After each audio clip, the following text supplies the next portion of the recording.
Properties చూద్దాం. ముందుగా మెటల్స్ని రెండు గ్రూప్గా విడదీశారు. అవేంటంటే ఫెర్రస్, నాన్ ఫెర్రస్. ఫెర్రస్లో ముఖ్యంగా మెయిన్ ఎలిమెంట్గా, చీఫ్ ఎలిమెంట్గా ఐరన్ ఉంటుందండి. For example pig iron, cast iron, wrought iron, steel etcetera.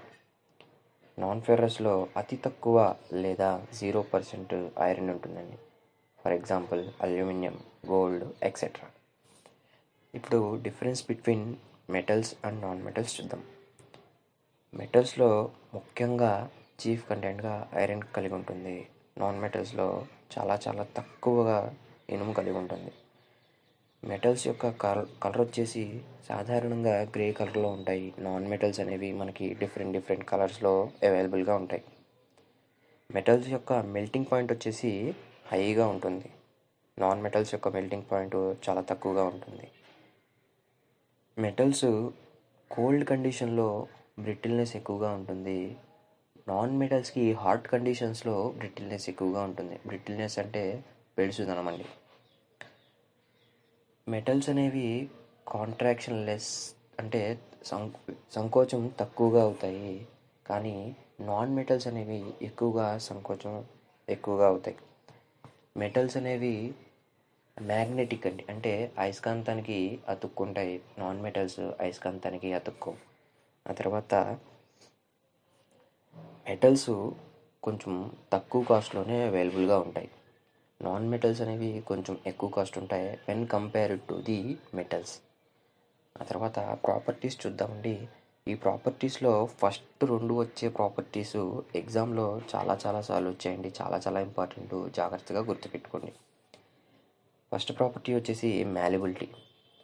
ఒక మెటల్కి పల్చని షీట్ల రూపంలో సాగే గుణాన్ని ఉంటే దాన్నే మ్యాలిబిలిటీ అంటారండి. For example gold, silver are highly malleable materials. ఆ తర్వాత డక్టిలిటీ. ఒక మెటల్కి వైర్లలా సాగే గుణాన్నే డక్టిలిటీ అంటారు. ఆ తర్వాత వచ్చేది బ్రిటిల్నెస్. అంటే ఒక మెటల్ మీద లోడ్ వేసినప్పుడు అది వంగకుండా, ఎటువంటి డిఫార్మేషన్ లేకుండా డైరెక్ట్గా విరిగిపోతే దాన్నే బ్రిటిల్నెస్ అంటారండి.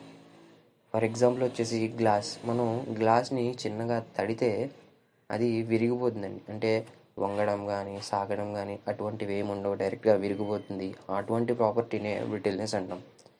మనం చదివేటప్పుడు వేరే చాప్టర్స్ని, మనం చదువుతున్న చాప్టర్స్ని కంపేర్ చేసుకొని చదివితే ఎక్కువ కాలం గుర్తుండడానికి అవకాశం ఉంటుంది. ఇప్పుడు మెటల్ కట్టింగ్ ఆపరేషన్స్ చేసినప్పుడు బ్రిటిల్ మెటీరియల్ అయితే ఎటువంటి చిప్స్ ఫార్మేషన్ చేస్తుందో చూద్దాం. బ్రిటిల్ మెటీరియల్ అయితే డిస్కంటిన్యూస్ చిప్స్ ఫామ్ అవుతాయి. డక్టైల్ మెటీరియల్ అయితే కంటిన్యూస్ చిప్స్ ఫామ్ అవుతాయి. ఇది కామన్ క్వశ్చన్, జాగ్రత్తగా గుర్తుపెట్టుకోండి. ఆ తర్వాత టఫ్నెస్ అంటే మెటల్ మీద మనం లోడ్ వేసినప్పుడు అది కొంచెం సాగినా పర్లేదు, విరక్కుండా ఉంటే దాన్నే టఫ్నెస్ అంటారు. ఈ టఫ్నెస్ని టెంపరింగ్ అనే హీట్ ట్రీట్మెంట్ వల్ల టఫ్నెస్ని పెంచుతాం, మనకు కావాల్సిన విధంగా పెంచుకుంటాం. ఆ తర్వాత వచ్చేసి హార్డ్నెస్ అండి.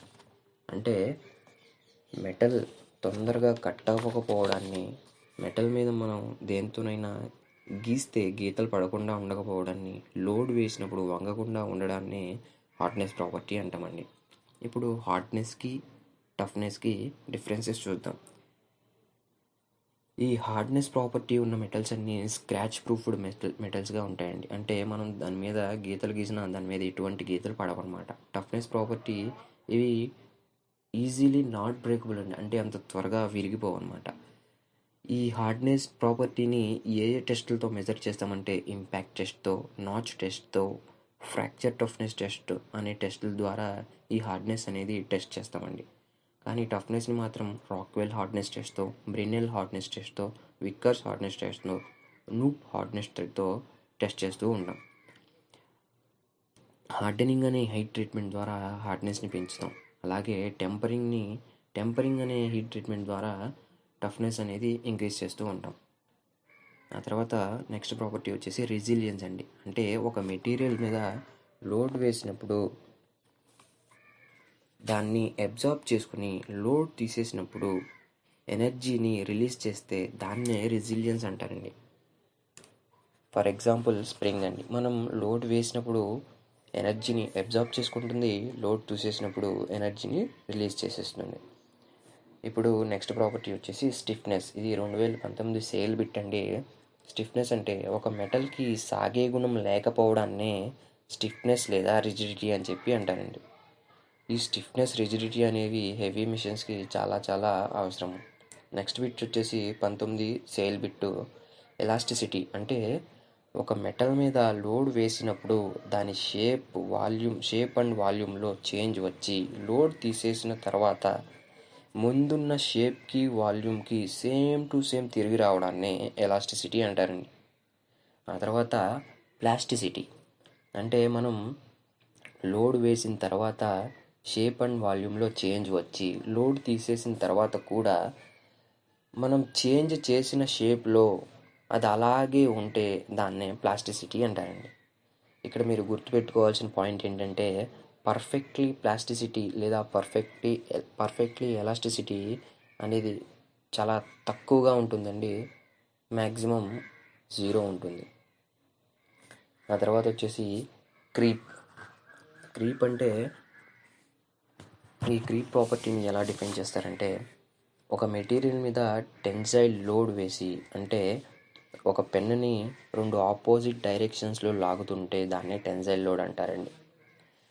ఒక మెటీరియల్ మీద టెన్సైల్ లోడ్ వేస్తే ఆ మెటీరియల్ నెమ్మదిగా లెంత్ పెంచుకుంటుంది, దాన్నే క్రీప్ అంటారండి. నెమ్మదిగా అంటే కొన్ని డేస్ కావచ్చు, కొన్ని సంవత్సరాలు కావచ్చు, అప్పటికప్పుడే పెరగదు. ఆ తర్వాత వచ్చే ప్రాపర్టీ ఫెటీగ్ అండి. ఫెటీగ్ అంటే అలసిపోవడాన్ని ఫెటీగ్ అని చెప్పి అంటుంటారు. ఫెటీగ్ ప్రాపర్టీ గురించి చూద్దాం. ఒక మెటల్ మీద తరచూ అంటే పద్దాక లోడ్ పడుతుండడం వల్ల అది కొంత సమయానికి ఫెయిల్ అయిపోతుంది. దాన్నే ఫెటీగ్ ప్రాపర్టీ అంటారు. ఈ క్రీప్ అండ్ ఫెటీగ్ ప్రాపర్టీస్ని మనం ఎక్కువగా ఓవర్ బ్రిడ్జెస్లో, హ్యాంగింగ్ బ్రిడ్జెస్ మీద గమనించవచ్చు. నెక్స్ట్ క్లాస్లో మెటల్స్ మేకింగ్ గురించి చూద్దాం. Okay guys, thank you for watching. Please do subscribe, share and like.